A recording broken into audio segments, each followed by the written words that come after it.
From Joffrey Baratheon murdering innocent children, to Aerys Targaryen burning everyone alive, the Game of Thrones universe is defined by the crowns that sat on the wrong heads. And in this video, we're looking at the most evil kings to ever sit on the Iron Throne. Starting off our list with one of the most brutal and ruthless kings, Joffrey Baratheon.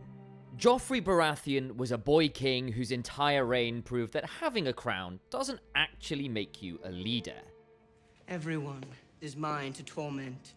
Even before he took to the throne, he was a coward who enjoyed hurting those weaker than himself. During his return from Winterfell, he found a commoner named Maegor practicing swordplay with Arya Stark, and, in his infinite wisdom, decided to slice the boy's face just for the fun of it. I'm your prince, and I said, pick up your sword. That was my lady's sister you were hitting. Do you know that? Stop it! Arya, stay out of this. I won't hurt him. But when Arya's direwolf, Nymeria, stepped in and bit him, Joffrey went from a sadist to a crying mess. No. When they were brought before King Robert, he began lying that Arya Stark and Maegor disarmed him, and then ordered Arya's direwolf to attack him. This resulted in Robert ordering Lady to be executed, and Maegor being slain by the Hound for going against Joffrey. Ned, see to it that your daughter's disciplined. I'll do the same with my son. Gladly, Your Grace. This cowardice followed him all the way to the Iron Throne, when Ned Stark discovered the truth about Joffrey's birth. Ned was arrested and thrown into the cells, but Varys worked out a deal with Ned that he would confess to treason and be exiled to the Night's Watch, to keep the peace, of course. But on the day of the trial, Joffrey decided that watching someone die was far more entertaining than making a smart political move. My mother wishes me to let Lord Eddard join the Night's Watch, but they have the soft hearts of women. So long as I am your king, Sir Ilyn, bring me his head. This one impulsive choice ignited a civil war that tore the Seven Kingdoms apart. And during one of the sessions at court, he asked a singer to create an offensive yet amusing song about Robert Baratheon and Cersei Lannister. When the singer obliged and sang his song, Joffrey was offended and ordered Sir Ilyn to cut out his tongue. Sir Ilyn, who better than you to carry out the sentence? I beg you. He enjoyed torturing and tormenting others so much that during his name day celebration, he commanded Meryn Trant Sir Meryn, help Sir Donto celebrate my name day. See that he drinks his fill. to hold down Sir Dantos and pour wine down his throat with a funnel because Dantos showed up drunk to the tournament. During his kingship, he would torment anyone and everyone he could, and that included his future wife, Sansa Stark. My mother tells me a king should never strike his lady, Sir Meryn. He forced her to look at her father's head on a spike, and later ordered his Kingsguard to beat her in the throne room when her brother won a battle. Meryn, my lady's overdressed. Unburden her. His cruelty wasn't just reserved for enemies. He bullied his little brother, Tommen, so much that he would dissociate to cope with it, and even blatantly disrespected Cersei. I'm asking if he fucked other women when he grew tired of you. How many bastards does he have running? His exploitation of power was so ruthless that he had a citywide massacre of Robert Baratheon's bastards carried out just to protect his own claim to the throne. Joffrey even fomented a riot when he ordered his Kingsguard to murder them all. After seeing off Myrcella at the docks, Joffrey and his procession were returning to the Red Keep through the streets of King's Landing when a crowd began calling Joffrey names. As they were trying to get out of the situation, someone threw a cow pie at Joffrey, which infuriated him, and he ordered the murder of the crowd. I want the man who threw that. Find who did that and bring him to me. And to make matters worse, he even abandoned Sansa, his future wife, when the crowds overwhelmed him. By the time of his wedding to Margaery Tyrell, Joffrey was a menace as he spent the feast mocking the War of the Five Kings, with a show featuring dwarves, laughing hysterically while everyone else sat in uncomfortable silence. Let the war begin! He even kept trying to humiliate Tyrion, his own uncle, by pouring wine over his head and forcing him to act as his cupbearer. Uncle! Where are you going? You're my cupbearer, remember? but karma eventually caught up to him when he was poisoned at the same wedding feast. As he ate his pigeon pie, he began to cough and choke before inevitably falling to his knees. Jaime and Cersei rushed to help him, but he was foaming at the mouth, and his eyes had turned red. In his final moments, he raised his trembling hand and pointed straight at Tyrion, which caused Tyrion to be blamed for his death. You did this. He poisoned my son. Your king. Take him. Take him! Take him! Even as he died, he accused his uncle of a murder he didn't commit, truly showing his petty and evil nature. But while Joffrey's evil was rooted in childish tantrums, the next ruler on the list was infamous for his tyranny. Maegor Targaryen.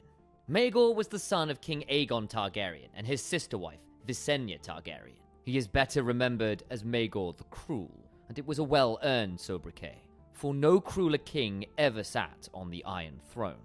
His reign began with blood and ended in blood as well. He used violence and his unchecked power to control the throne. Ever since he was a child, Maegor was a warrior who spent his time training and waiting for the chance to take the Iron Throne. Queen Visenya put a sword into her son's hand when he was 3. Supposedly, the first thing he did with the blade was butcher one of the castle cats. He even refused to bond with any dragon, claiming they weren't worthy of him, and waited until his father died so he could claim the largest and most ferocious dragon in all of Westeros, Balerion the Black Dread.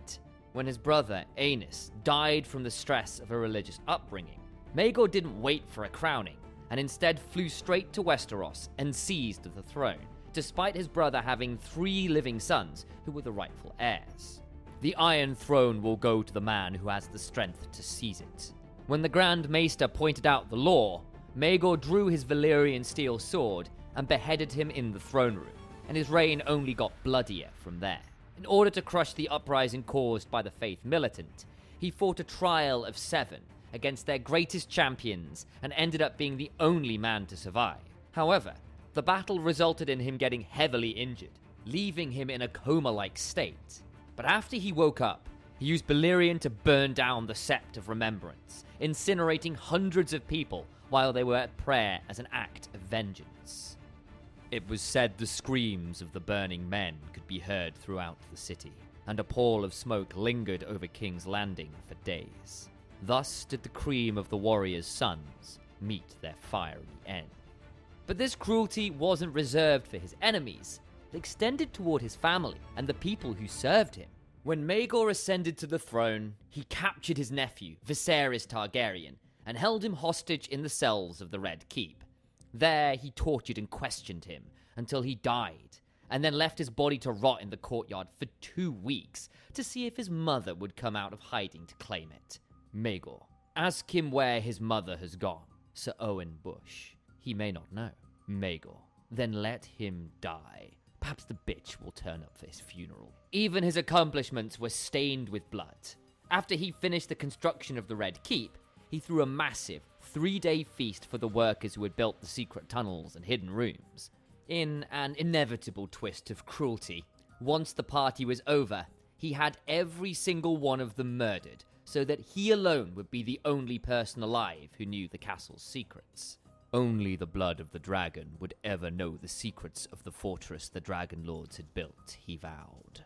As his reign dragged on, his madness spiraled because none of his wives could give him a healthy heir. He had a polyamorous marriage with 3 widows of men he had killed, one of whom was his mistress of whispers, Tiana. Tiana was deeply in love with Maegor and jealous of his other wives, so she secretly poisoned his other wives, which resulted in stillbirths. When Maegor found out about this, he was enraged and ended up cutting out her heart and throwing it to his dogs. Tiana was killed by Maegor's own hand, her heart cut out with black fire and thrown to his dogs. Maladon stood witness to her death. However, his vicious reign came to an end when he was found one day dead on the Iron Throne. He was found dead in the morning by Queen Eleanor, seated on the Iron Throne with his robes covered in blood and his wrists slashed.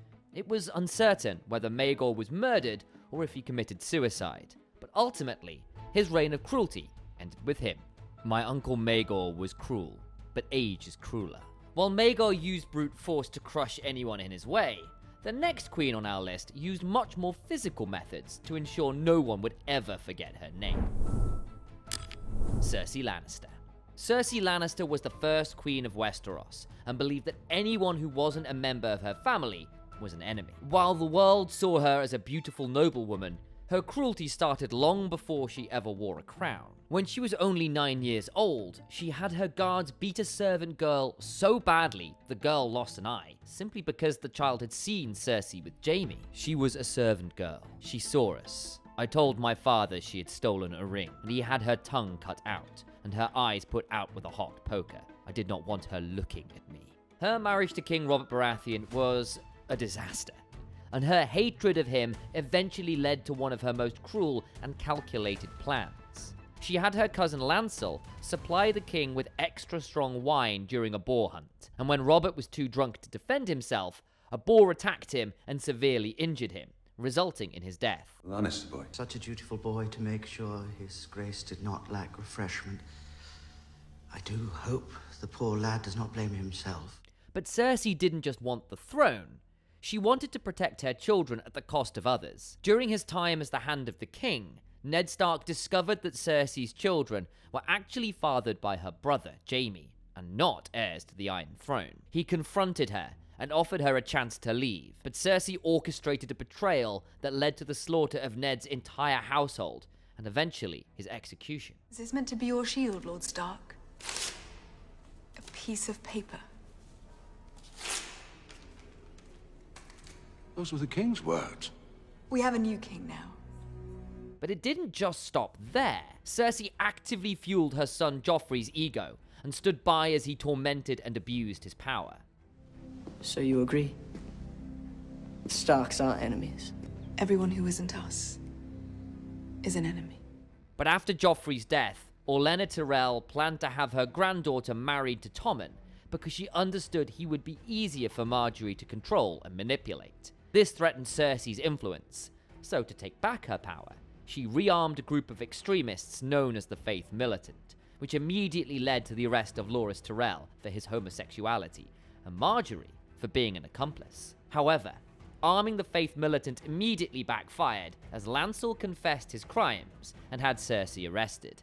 He has much to say about you. While she was forced to do the Walk of Shame as a way to repent, as soon as the walk ended, she ordered Sir Gregor Clegane to murder anyone who spoke badly about her. Order your man to step aside or there will be violence. I choose violence.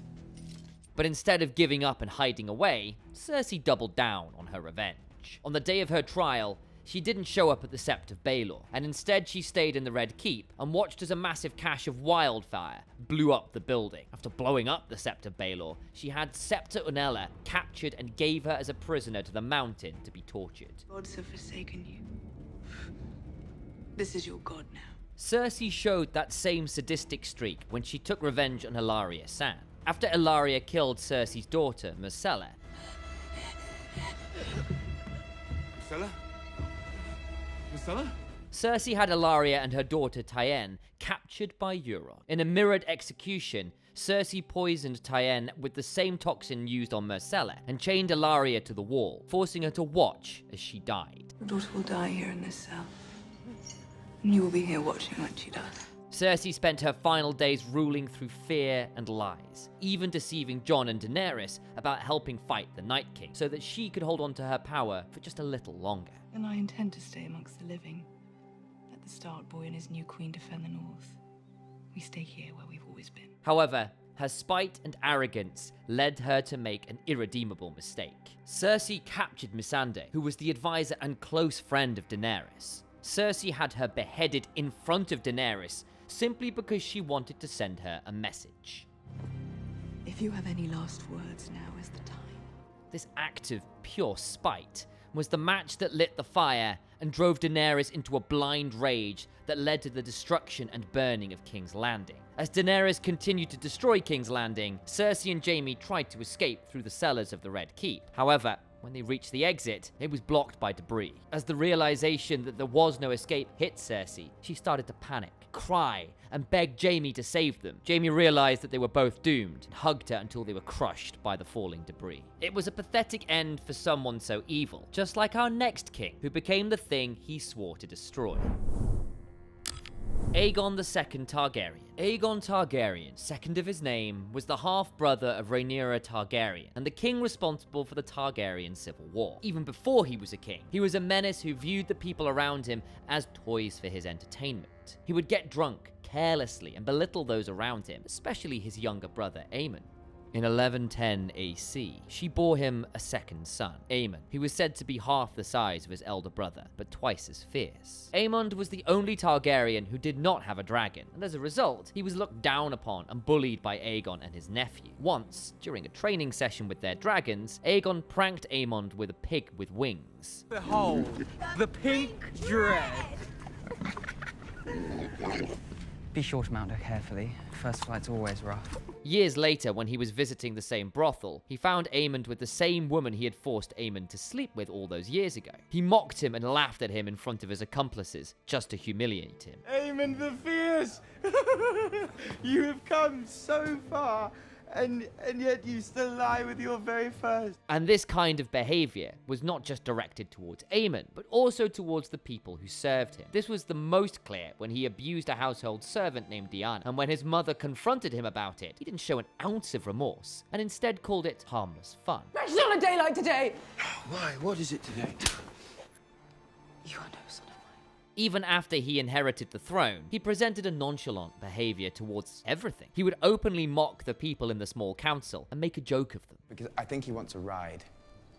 Your Grace. A ride? A pony ride. However, his true evil and carelessness showed after the blood and cheese incident. Writing of Grand Maester Munkun. Their true names are lost to history. They are remembered, would that they were not, as blood and cheese. Following the death of Lucerys Valyrian, Daemon Targaryen sent 2 assassins to eliminate Aemon Targaryen as an act of revenge. One of these hired assassins was a rat catcher who entered the Red Keep through its secret tunnels. However, when the assassins could not find Aemon, they proceeded to kill Aegon's son Jaehaerys. No. She's telling true. When Aegon found out, he was enraged, and instead of ordering a formal investigation, he ordered all of the rat catchers to be hanged on the city gates. He even left them hanging until they began to rot. Who are they? Rat catchers. In the king's employ. And when his grandfather and Hand of the King, Otto Hightower, tried to criticize him for it, he dismissed him and instead appointed Sir Criston Cole. Beware how you speak to your king, my lord. The king is my grandson, and my grandson is a fool. But his truly horrific crime came at the end of the war. After Rhaenyra was betrayed and captured by Sir Alfred Brune, Aegon brought her into the courtyard of Dragonstone. Rhaenyra Targaryen. It would seem we are your prisoners, but do not think you will hold us long. My leal lords will find me. Aegon II Targaryen. If they search the 7 hells, mayhaps. He forced her young son, Aegon III, to watch as his dragon Sunfire burned her alive and consumed her in 6 bites. Writings of Grand Maester Munkun. Rhaenyra Targaryen had time to raise her head toward the sky and shriek out one last curse upon her half-brother before Sunfire's jaws closed around her. But his downfall came when his own council realized he was a liability. His advisors, tired of his bloodlust and refusal to make peace, ended his reign with a cup of poisoned wine. Unlike our next king, who took a paranoid approach and turned his own city into a tinderbox of wildfire. Aerys Targaryen. Aerys II Targaryen was the father of Daenerys Targaryen, and he began his reign as a charming young king, but eventually spiraled into becoming a paranoid tyrant who saw enemies in every shadow. Aerys Targaryen. All the thousand maladies the gods visit on us. Madness is the worst. He was a good man, such a charmer.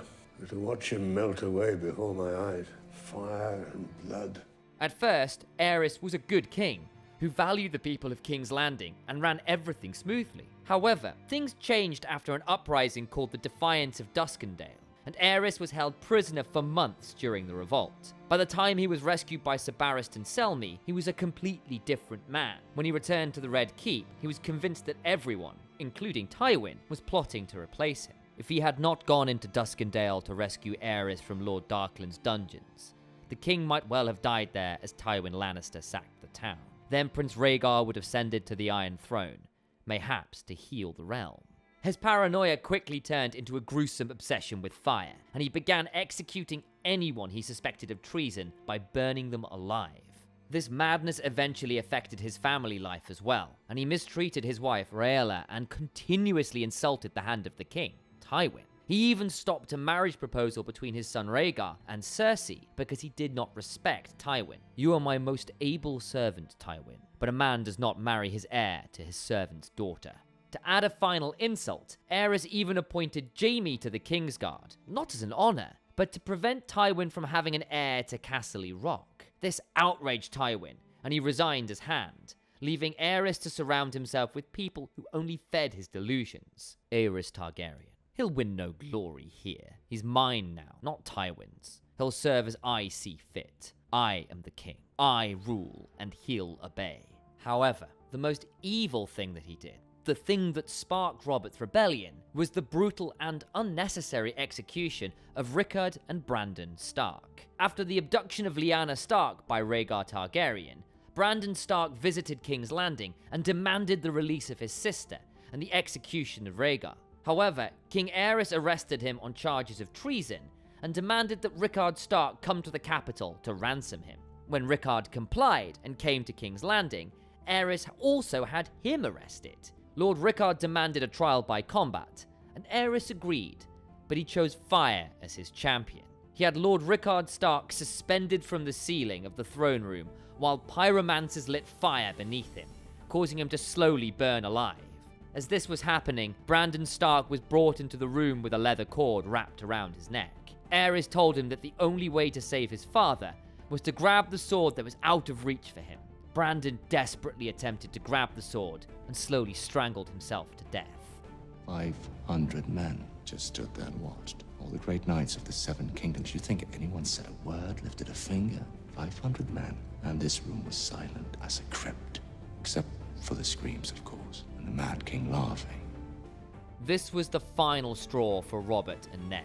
As they laid siege to King's Landing, Aerys ordered his pyromancers to ignite caches of wildfire hidden under the streets, intending to burn the entire capital and its 500,000 citizens to the ground. Told me to bring him my father's head. Then he turned to his pyromancer. Burn them all, he said. Burn them in their homes, burn them in their beds. But before it was too late, Jaime Lannister stabbed Aerys in the back to stop the wildfire plot, and then slit his throat at the foot of the Iron Throne to protect millions. I don't think he expected to die. He meant to burn with the rest of us and rise again, reborn as a dragon, turn his enemies to ash. They slit his throat to make sure that didn't happen. It was a bloody, unceremonious end for a man who wanted to go out in a blaze of glory. Aegon IV Targaryen. King Aegon Targaryen, fourth of his name, was remembered as one of the most hated kings in the Targaryen dynasty because of his greed, lust, and corruption. Aenys was weak, and Maegor was cruel. Aegon II was grasping, but no king before or after that would practice so much willful misrule. Aegon the Unworthy was son of King Viserys II, making him Rhaenys' grandchild. While some kings were mad or cruel, Aegon was gluttonous and indulged in his passions and whims at every opportunity. He had 9 mistresses and many bastards and could bed any woman he wanted, whether they were married or not. Thoughts of Duncan the Tall. Fire and blood were the words of House Targaryen, but Dunk once heard Sir Arlen say that Aegon should have been, "Wash her and bring her to my bed." However, the only woman he didn't love was Daenerys Targaryen. Daenerys was a pious yet frail woman who would spend most of her time in prayer and worship. However, Aegon hated it and made her life a living nightmare.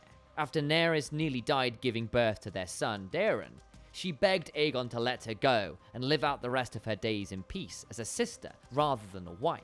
But Aegon ignored her and continued to force himself on her for years. Daenerys Targaryen. Let us live henceforth as brother and sister. Aegon, that is what we are doing.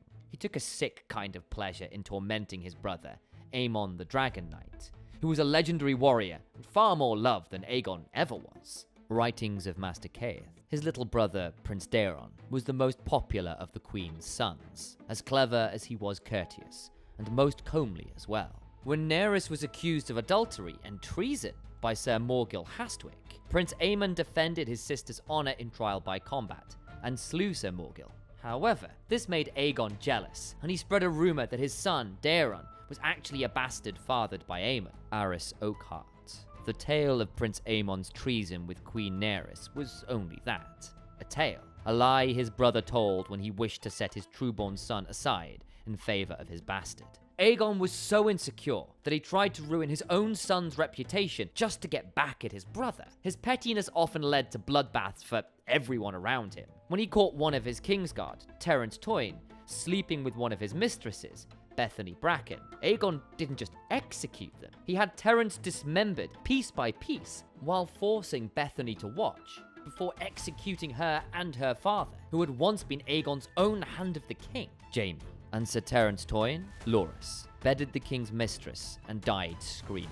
However, his final act of evil was the one that truly broke the Seven Kingdoms. As he lay on his deathbed, he decided to play one last trick on the world. Out of pure spite for his son Daeron, he used his order to legitimize every single one of his bastards. This wasn't an act of love for his children, it was a final you to the realm, and he knew exactly what he was doing because this one decision led to a century of civil war known as the Blackfire Rebellions. Writings of Master Caeth. Aegon the Unworthy legitimized all his bastards on his deathbed. Inevitably, the greatest of these, Daemon Blackfire, declared himself the rightful heir and united yet another war for the crown. After much bloodshed, Daemon was killed by an alliance of his brothers on the Red Grass Field. And his death was one of the grossest in history. During his adulthood, he became so obese that he couldn't move from a couch that was soaked in his own filth, and it became a breeding ground for parasites. He died because his body began rotting from the inside out, with flesh worms eating his body, and in such a state of decay that the maesters could barely stand to be in the room. Aerys Oakheart. Aegon was not called the Unworthy without cause. While Aegon the Unworthy used his final moments to tear the realm apart with words, the next queen on our list became the thing she swore to destroy. Daenerys Targaryen. Daenerys Targaryen spent her whole life claiming she wanted to break the wheel of tyranny. But as her power grew, she became the most destructive part of that wheel. Daenerys was the youngest daughter of King Aerys Targaryen, and her journey started with her being a victim of her brother and upbringing. She was forced to flee Westeros as a child due to Robert's rebellion, and later forced to be married to a Dothraki warlord. But after she became the Khaleesi, she quickly realized that she could be a judge, jury, and executioner. She gained Khal Drogo's favor and love by performing his customs and traditions. And Daenerys later used this favor to enact revenge upon her brother. When the Khalasar had stopped at Vaes Dothrak, Viserys became drunk and demanding, commanding Daenerys to make Khal Drogo give him an army. He even threatened to kill Daenerys' unborn son until she agreed. I want what I came for. I want the crown he promised me. He bought you, but he never paid for you. However, the moment Daenerys agreed, Viserys backed off, but Drogo's men still captured Viserys and forced him to kneel. As Drogo placed gold jewelry in a pot to melt, Viserys realized the gravity of his situation and began to beg and plead with Daenerys to stop and apologize. But Daenerys did not flinch, and Drogo went ahead to pour boiling gold on his head as she watched expressionless. Daddy, please! A crown for a king. And right now, you might be wondering, well, Viserys deserved what he got, right? Well, not exactly, because the truth about Viserys' behavior lies in the fact that he was carrying the burden of preserving the continuation of an entire dynasty on his shoulders, and he was the last living male Targaryen. Daenerys knew this fact, and yet she continued to play Khaleesi rather than help her brother. Yes, this does not justify Viserys' abuse towards Daenerys, she was a child, but her indifference towards him in a moment of vulnerability shows, if not selfishness per se, then perhaps ruthlessness. She was certainly willing to see him die here, despite him being her brother. He was no dragon. Fire cannot kill a dragon. Daenerys' second act of cruelty was after she was forced to kill Khal Drogo. Even though the witch Mireille Maz-Dur had seen her village destroyed and her people enslaved by the Dothraki, Daenerys showed no empathy for that trauma. Instead, she had the woman tied to Drogo's funeral pyre and burned her alive. I will. But it's not your screams I want. Only your life.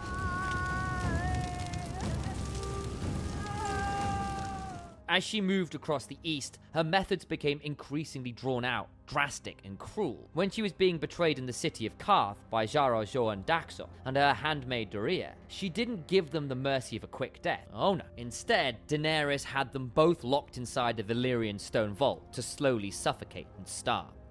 Thank you, Zaro Zoan Doxos. Thank you for teaching me this lesson. She viewed herself as a liberator, but her rule was defined by a refusal to hold individual trials. After taking the city of Meereen, she found 163 slave children crucified along the road, and in turn, she responded by crucifying 163 great masters in the same way.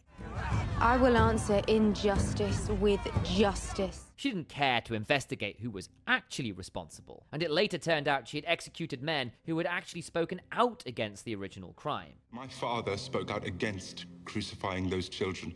He decried it as a criminal act, but was overruled. Is it justice to answer one crime with another? And when she was captured by the Dothraki warlords and taken back to Vaes Dothrak to be on trial for abandoning the Dothraki traditions, she trapped the entire Dothraki leadership inside their sacred temple and burned their building to the ground, using her resistance to fire. By the time she reached Westeros, she had completely abandoned the idea of traditional warfare. After defeating the Tarly forces, she demanded the survivors kneel or die. When Randall and Dickon Tarly refused to trade their honor for their lives, she ignored her advisors' pleas to send them to the wall and burned them both to ash instead. I gave them a choice. They made it. But the ultimate evil act happened at the Battle of King's Landing. Even after the city's bells rang to signal a full surrender, Daenerys looked at the Red Keep and decided that liberation just wasn't enough. She took her dragon and burned the entire city, while incinerating thousands upon thousands of innocent men, women, and children, who were the people she had promised to protect. Sir, dare mi rosse istat. However, her madness was brought to an end in the throne room she spent her life chasing. Jon Snow stabbed her in the heart during their final embrace, ending her reign before it could even begin.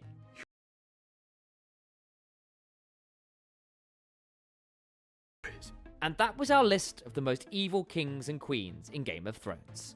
Click right there to watch our other amazing video.